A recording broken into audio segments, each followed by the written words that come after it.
Hello, this is Miho from Canada. How are you guys doing? I hope your mental and physical health are good and fit. So today, I'm going to talk about what makes the difference between people who succeed and achieve things than those who don't. I was always curious about this point, and I've been observing people and paying attention, others and myself too. And I think you probably did a lot of success, have a lot of success stories. And what makes the difference from the time that you didn't succeed? Probably you've been through that too. Okay, the thing is here, willingness to fail. And that itself, when you hear about it, okay.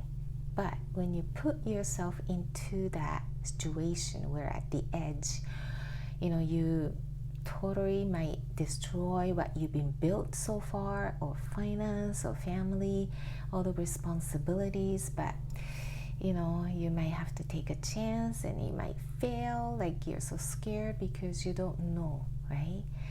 And I've been there. And the things, when you go look back, things that you did succeed, you step into the zone of unknown, no matter how scary it is, and you did it. So the success is there on the other side of this fear. So when you have this fear, it's a welcome thing. You're very getting close to the success you like to have. That's another way to look at it. So I'll show you my example of my life events, the major 3 things that happened to me that at the time I really didn't understand the concept of these, but I did it anyway, so I succeeded. So the first one was getting married and moved to Canada. I was brought up in Japan in a very strict family, so that I knew the moment I bring up this idea of getting married and moving to Canada, I'll be banned, from the family. It didn't settle with them. So I went through such a turmoil and arguments, and they controlled me. We had so much arguments, and literally I can make a drama out of it. It was disastrous, and that really, the time that I really suffer for my being and what do I really want to do, and the life and all that stuff. But no matter how fearful I was, I knew in my heart this is what I would like to do. But it was so tough to make decisions, because there's so many factors that was pulling me back. And if I didn't do this, what kind of life I would have led? Like, maybe I ended my life because it was so tough to just thinking about or regretting about what I didn't do. So for the hindsight, it was great decision of mine that I jumped into it. Maybe, because I was young, I wasn't thinking too much about it, or I didn't have much of responsibilities like I do now. That might have helped too, but the feeling of fear that was there, and it was big enough that really destroyed my characters or well-being. So it's always something when you have that really fearful things in front of you, you're so close to the success. So number 2 was a job. I always dreamed about being a flight attendant, but the opportunity wasn't there. All the airlines were closed for hiring. And then one year it opened up, and I knew I had to take this opportunity, otherwise I wouldn't have it later on in my life. But my husband didn't like the idea of being a flight attendant, so we argued. And it was a tough decision to go on a training and become one. And because I really, really wanted to do this, so I pushed myself through the fear, and I did it. The training itself was like an army. It was very strict at a time, and my English was so-so, and I kind of get by, but it was tough to go through the training in English and just passing all the exams and tests and hands-ons, and people were let go. So every time I see people let go, it really shook my confidence, like, oh, is that me next time? So it was really fearful, but I'm so glad I did it. And a lot of the time, a lot of people there quit their job to really focus on this, opportunities. Whether you will get it or not, it was up in the air until the end of the training. So that's a lot of fear too, but the idea of willingness to fail kicked in. So I did it anyway. And now, 25 years later, I'm so glad I did it, and it's been a blessing for me. So number 3 is my personal hobby now, but it's a marathon. Okay, I hated the long distance since my childhood. They made us do it in school or the club, but I just didn't like it at all.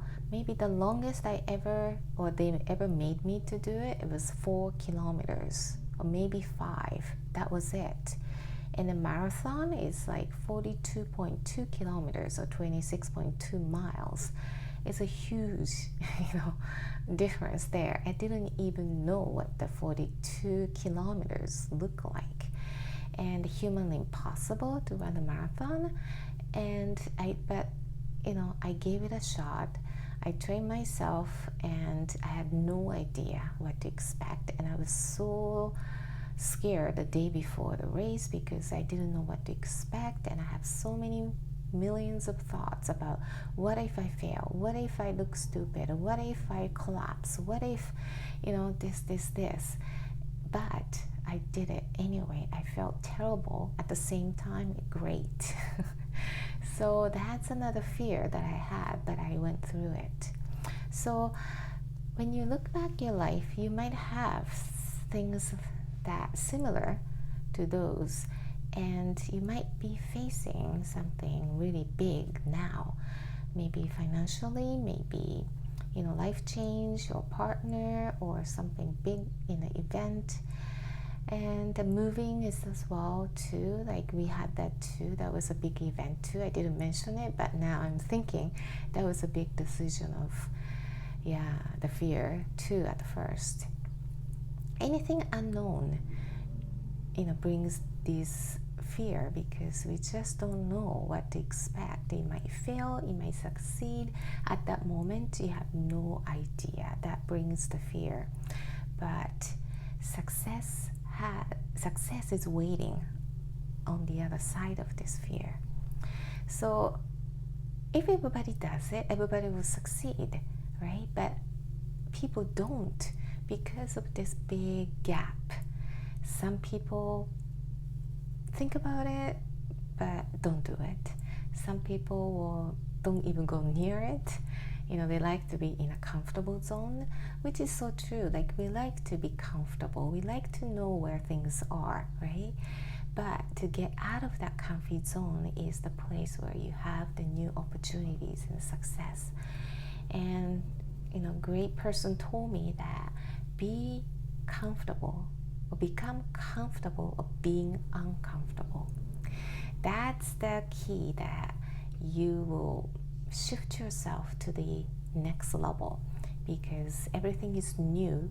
You don't have the familiarization yet, so you have this uncomfortable feeling, like you're always searching for something, not sure, or testing it out. You have all those ups and downs in emotional trauma too, but you go through it thinking that, okay, you're aiming that goal that you have.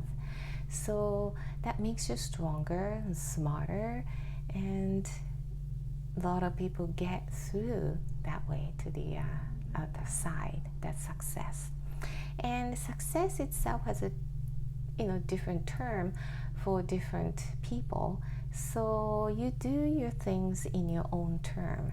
It could be something really fun you want to travel, or you want to have a nice garden, or you want to talk to people that you haven't talked to, anything small to anything big, big life decisions. So willingness to fail, that's the good thing to think about, because we're not perfect. And even though you fail, but you have this accomplishment that you've done it, at least to see, right? So that will really fulfill you instead of guessing, instead of wondering. And this wondering part is gonna kill you, because it always gives the feeling like, oh, what if I've done it? What if, I succeeded? What if? That's a really unstable place to be at. So willingness to fail, and you do it anyway, and I think the majority of the time you're really glad that you've done it for the experience sake, and you'll be able to get the rewards, a lot of rewards as well. And I think that life has those ups and downs anyway, so that we really enjoy life in certain ways, in this way, but because if you knew everything laid out, okay, next hour you're gonna eat, okay, another hour people will come, and at this hour you're gonna talk to the people on the street, or at this year you're gonna get sick, and then next year you get better. And if you know every bits of it, you wouldn't enjoy the life the way you would do. So it needs a certain surprises and just a way to deal with it and discovering things. So willingness to fail, that's something keep in your mind. Okay, see you.